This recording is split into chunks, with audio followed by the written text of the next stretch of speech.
his duty. He was trying to protect both players, protect the coaches, and he got knocked down and he got trampled on.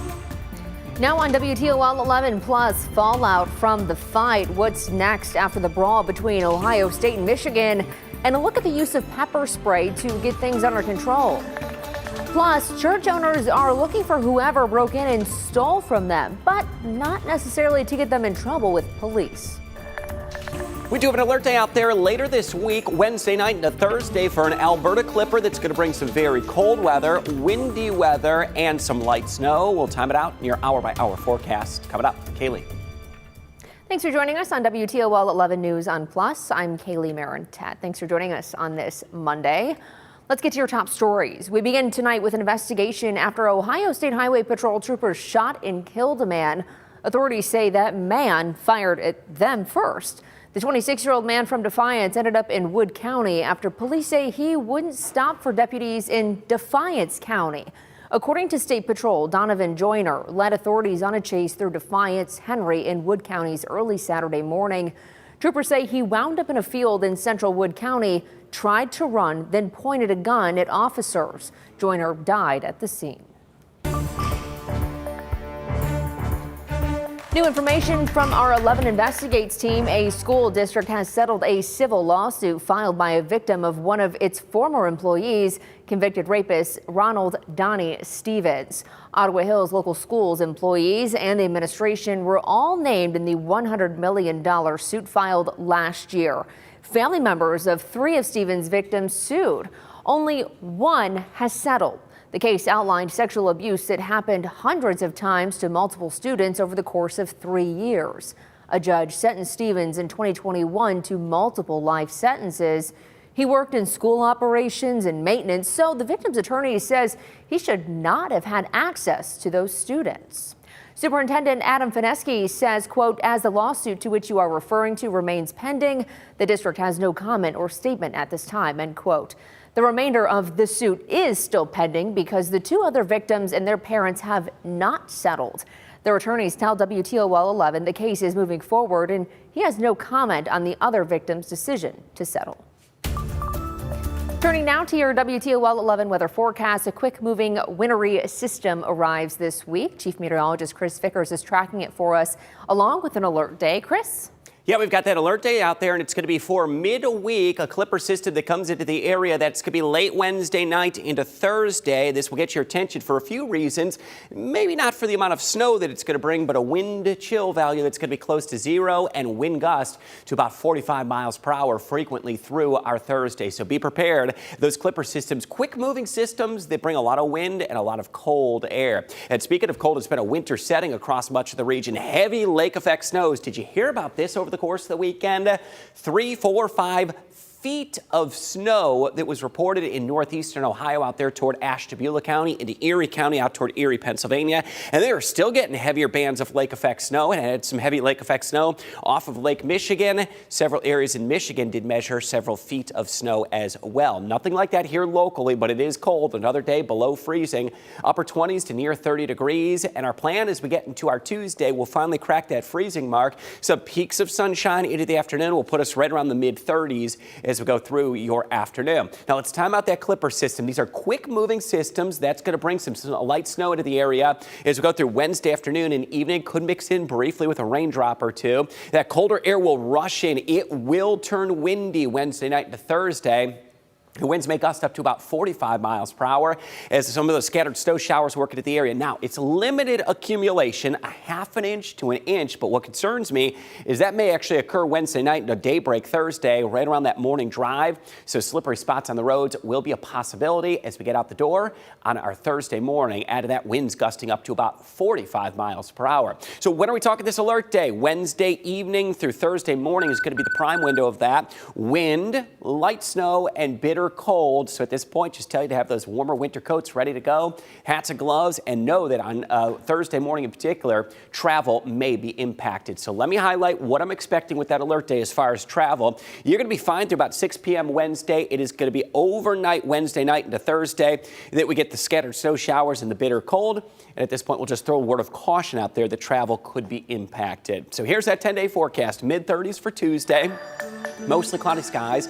Upper 30s Wednesday. It is going to turn windy through the afternoon. Rain chances mixed with some snow showers turning to all snow Wednesday night as it see colder air drive in. Winds will gust 40 to 45 miles per hour. It's going to be a windy day. We'll have that alert through at least early Thursday, cautioning some slippery travel and gusty winds into the afternoon. Low 30s Friday, mid to upper 30s on Saturday, and we're back into the 40s Sunday.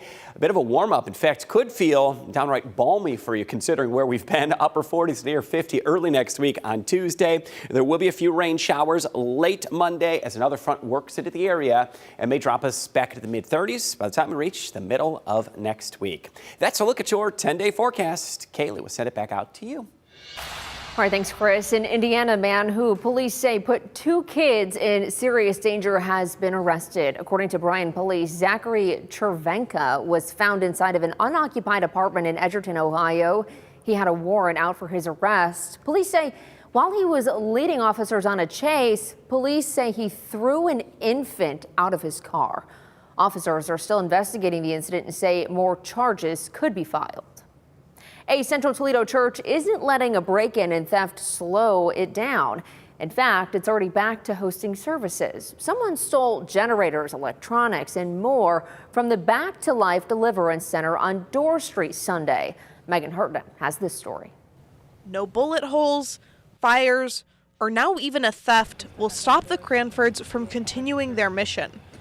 This comes as a setback, but our faith says it's a setup for something greater. The elder for the church was going to prepare Back to Life Deliverance Center for Sunday services when he noticed an open door and items missing, according to a police report. That's when Stacy and Andre Cranford got a call telling them that someone had broken in. Maybe it was somebody that was cold, and so thank God they were able to get in and get some more. That's what we were thinking at first. But in reality, the back door of the church had been pried and broken into, and the stage that once had speakers, microphones, a TV, and instruments was now barren. Wow, why and who? You know what I'm saying? So yeah, it's just really frustrating, overwhelming. After filing a report, the couple spent the day adding doors and locks to keep the building safe. The couple has dedicated their lives to giving, having 2 church locations and 2 free thrift stores where everything is donated and given away for no cost. And a roadblock like this is just a setup to keep going. We know if we weren't doing good, then the devil wouldn't come this way.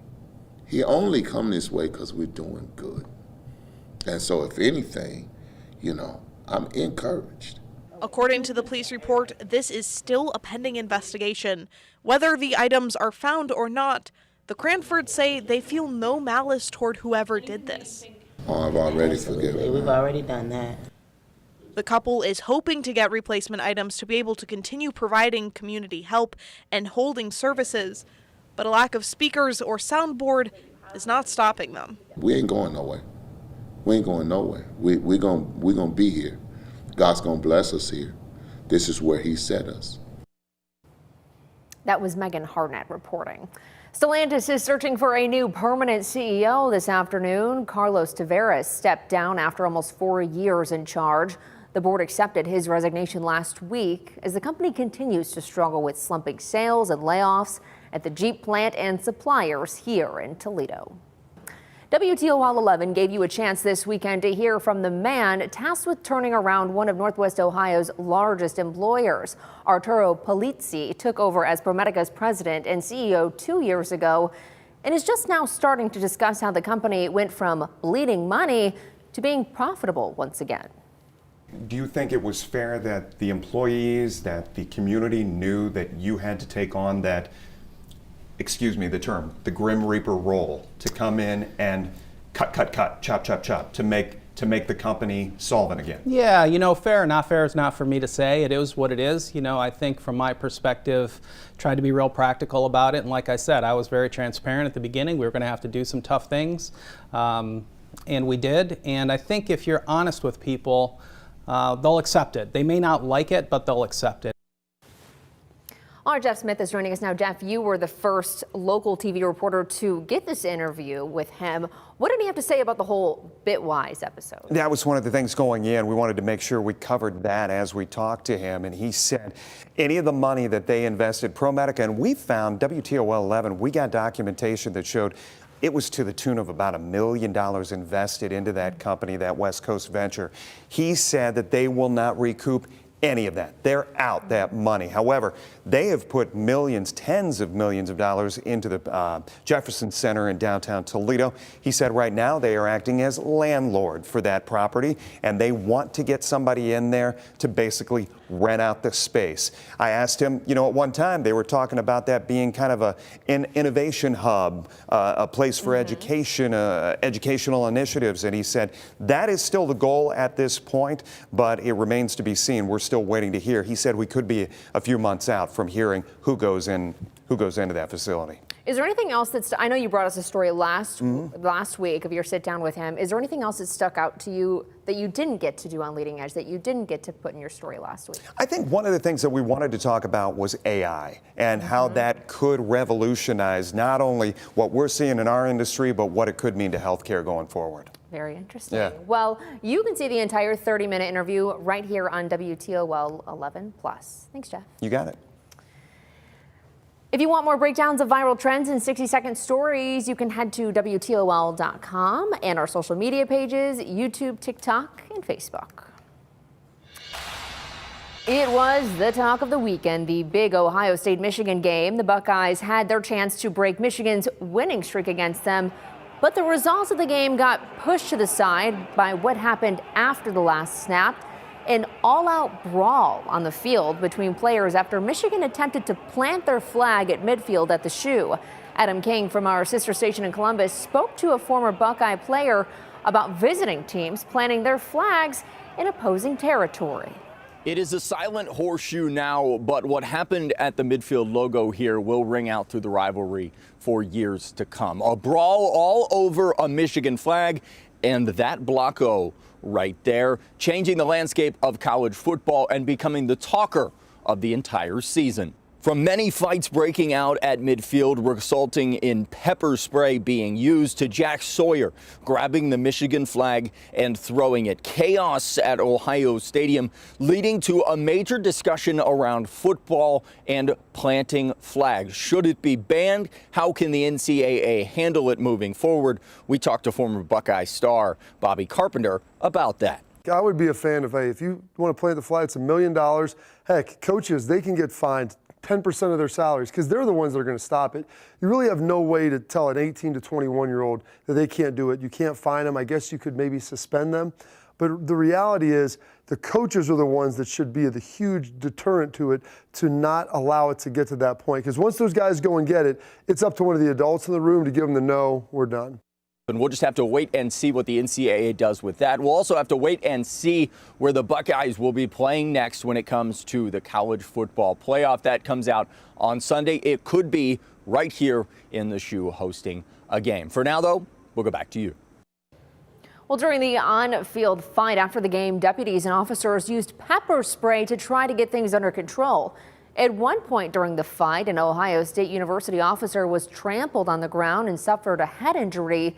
At least one Franklin County deputy used pepper spray, but was it warranted? A retired Columbus police officer who now trains officers on use of force says it was. What is the severity of the crime? In this case, there's assaults that are ongoing. What was the apparent threat posed by the suspect?